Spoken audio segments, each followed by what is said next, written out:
Bismillahirrahmanirrahim. Assalamualaikum warahmatullahi wabarakatuh. Hamdan wa syukran lillah. Wassalatu wassalamu ala rasulillah wa ala alihi wa sahbihi wa mawalah. Asyhadu an la ilaha illallah wahdahu la syarikalah. Wa asyhadu anna muhammadan abduhu wa rasuluhu alladzi la nabiyya wa la rasula ba'dah. Amma ba'du. Anak-anak yang solih dan solihah, apa kabarnya pada pagi hari ini? Gimana kabarnya? Ya, kalau Ustadz tanya apa kabarnya hari ini, dijawab dengan apa? Alhamdulillah, luar biasa, tetap semangat, Allahu Akbar. Alhamdulillah. Mudah-mudahan anak soleh dan solihah pada hari ini senantiasa berada dalam kesehatan dan lindungan Allah Subhanahu wa Ta'ala, termasuk juga keluarga Anda semua. Mudah-mudahan kita semua dijauhkan oleh Allah Subhanahu wa Ta'ala dari wabah penyakit COVID-19 yang masih melanda negeri ini. Dan bagi yang sedang tidak sehat, mudah-mudahan Allah berikan kesembuhan. Amin. Amin ya Allah ya Rabbal Alamin. Anak soleh dan solehah, insya Allah pada hari ini Ustadz kembali hadir ke ruang pembelajaran Ananda semuanya dalam rangka menyampaikan pembelajaran pada hari ini. Insya Allah pada hari ini kita akan sama-sama menyimak pembelajaran tentang khitan, ya. Tentang apa? Tentang khitan. Baik, sebelum kita mulai, Ustadz ingin Anda semua yang pertama siapkan terlebih dahulu buku pelajarannya di atas meja, ya. Siapkan buku catatannya dan juga pensilnya.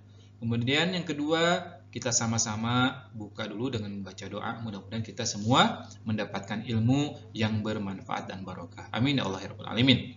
Mari kita buka sama-sama dengan angkat tangan, ya. Angkat tangannya. Kita doa 1, 2, 3. Bismillahirrahmanirrahim. Rabbi zidni ilma warzuqni fahma. Ya Allah, berikanlah aku tambahan ilmu dan berikanlah aku pemahaman. Amin. Amin ya Allah ya Rabbal Alamin. Nah, soleh dan solihah, pada hari ini kita akan mulai pembelajaran yang berikutnya, yaitu tentang apa? Tentang khitan. Ada yang tahu nama lain khitan? Siapa yang sudah tahu apa nama lain dari khitan? Apa? Iya, khitan itu nama lain dari apa? Sunat. Nah, ayo siapa yang di sini, ya, Ananda yang sudah sunat? Alhamdulillah, ya, alhamdulillah sudah banyak yang disunat atau di khitan. Nah, insya Allah pada hari ini kita akan sama-sama pelajari tentang khitan. Apa itu khitan? Apa hukumnya dan bagaimana tata caranya dan sebagainya. Baik, kita mulai pembelajaran kita hari ini tentang apa? Tentang khitan. Nah, kita lihat, ya, ini adalah salah satu contoh gambar pelaksanaan khitan yang dilaksanakan oleh seorang dokter. Dan insya Allah, ya, alhamdulillah nih, salah satu orang tua dari siswa kita juga salah satu dokter yang bisa melaksanakan khitan, ya, insya Allah. Nah, kita langsung saja apa yang akan kita pelajari di dalam pembelajaran khitan ini. Yang pertama kita lihat, ya, peta konsepnya, materi yang akan kita pelajari, ya, tentang khitan. Yang pertama kita akan belajar apa? Tentang pengertian khitan. Apa itu pengertiannya? Apa maksud dari khitan itu? Yang kedua apa? Yang kedua sejarah khitan. Ya, bagaimana sejarahnya dulu sih, ya, supaya kita ketahui khitan itu dimulai pada zaman siapa dan seterusnya. Kemudian kita yang paling penting adalah hukum khitan, ya. Hukum berkhitan itu seperti apa sih, ya? Wajib, sunnah, mubah atau apa? Kemudian yang keempat adalah implementasi atau pelaksanaan khitan seperti apa? Dan yang terakhir adalah ada hikmah atau manfaat khitan seperti apa? Nah, itulah yang akan kita pelajari pada saat ini. Nah, soleh dan solihah, kita langsung ke materi yang pertama, yaitu tentang pengertian khitan. Ada yang sudah tahu apa itu pengertian khitan? Nah, kita lihat, ya, silakan dilihat slide-nya. Pengertian khitan itu ada dua macam. Yang pertama, pengertian khitan secara bahasa, ya. Dalam bahasa Arab, khitan itu berarti apa? Berarti memotong, atau membuang. Jadi secara bahasa apa pengertian khitan? Memotong atau membuang. Masya Allah. Selanjutnya, selain secara bahasa, khitan pun secara istilah syara atau hukum Islam ada pengertian khususnya. Apa itu? Khitan adalah membuang atau memotong kuluf. Apa tuh? Kuluf. Sekali lagi apa yang dipotong? Kuluf. Maksud kuluf itu apa? Kulit. Nah, yang dipotong kulit apa Ustadz? Kulit tangan, kulit wajah, kulit kaki, atau kulit yang lain. Nah, yang dipotong adalah kuluf atau kulit bagian ujung yang menutupi hasyafah atau kepala kemaluan anak-anak. Nah, anak soleh dan solihah, ya bisa nih ya.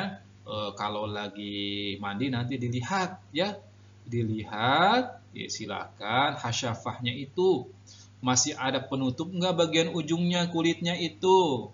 Kalau masih ada yang penutup berarti belum dikhitan. Kalau sudah ada tidak ada penutupnya, tinggal kelihatan seperti ada topinya, berarti sudah dikhitan. Nah, jadi yang dipotong di dalam khitan itu adalah apa? Kulit bagian ujung yang menutupi hasyafah atau kepala kemaluan anak-anak. Nah, selanjutnya setelah pengertian khitan, ya beberapa penjelasan tentang khitan. Yang pertama, nah, berkhitan itu termasuk mensucikan diri dari kotoran. Maksudnya apa Ustadz? Maksudnya seperti ini. Nah, di dalam hasyafah atau alat kemaluan laki-laki, ya, itu kalau belum dikhitan, maka ujungnya itu masih ditutup oleh kulit. Nah, ketika kulitnya belum dibuang, maka ketika buang air kecil, ketika mencucinya tidak bersih, maka masih ada sisa-sisa air kencing atau ya air kotor di dalam kulit itu. Sehingga dengan berkhitan, insya Allah ketika kulitnya dipotong, maka ketika buang air kecil akan lebih bersih ketika kita mensucikan diri. Sehingga berkhitan termasuk mensucikan diri dari apa? Dari kotoran. Ya.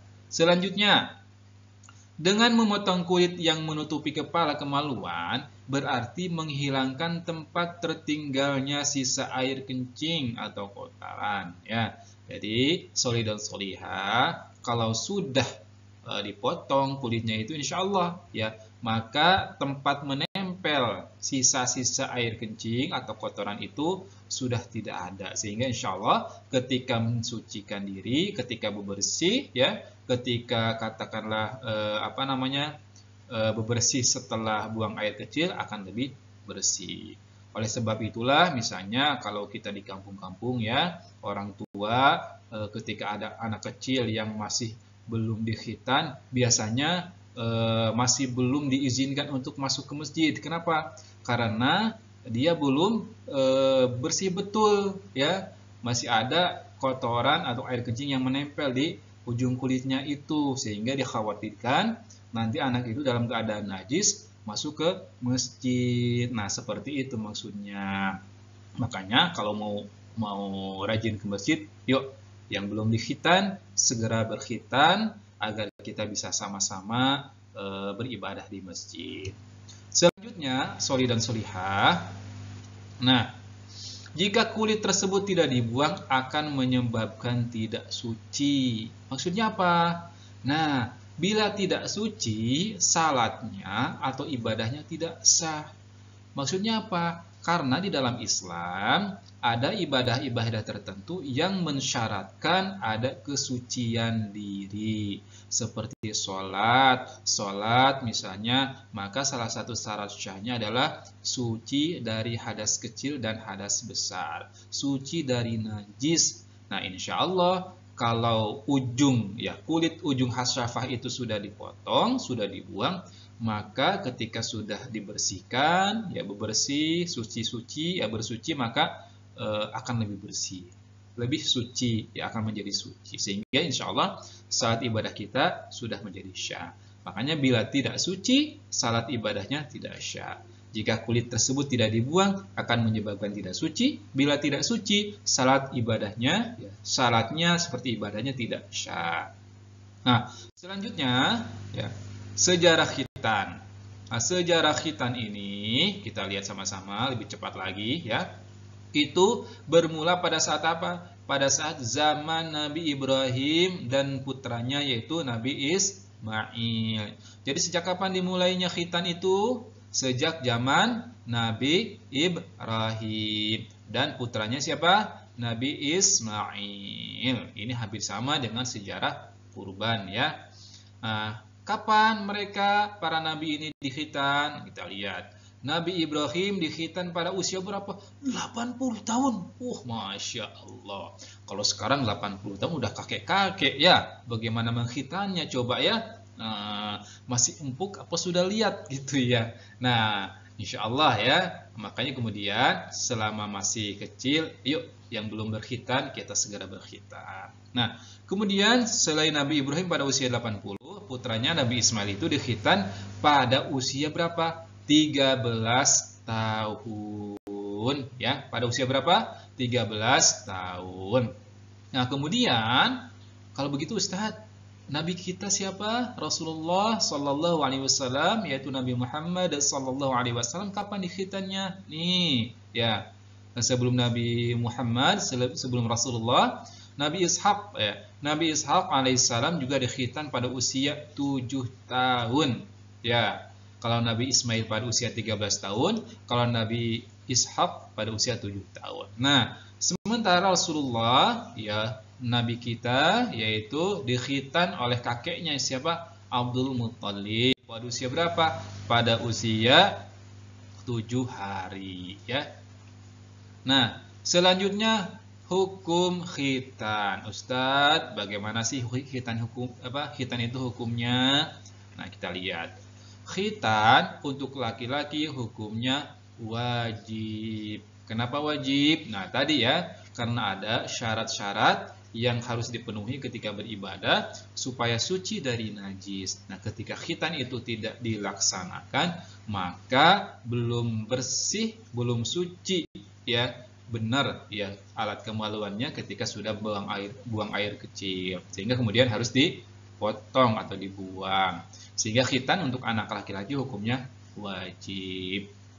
Kemudian selanjutnya khitan untuk anak perempuan hukumnya tidak wajib atau sunnah, ya, tidak wajib. Sehingga untuk perempuan hukumnya sebenarnya tidak wajib. Yang wajib itu adalah hukumnya khitan untuk laki-laki.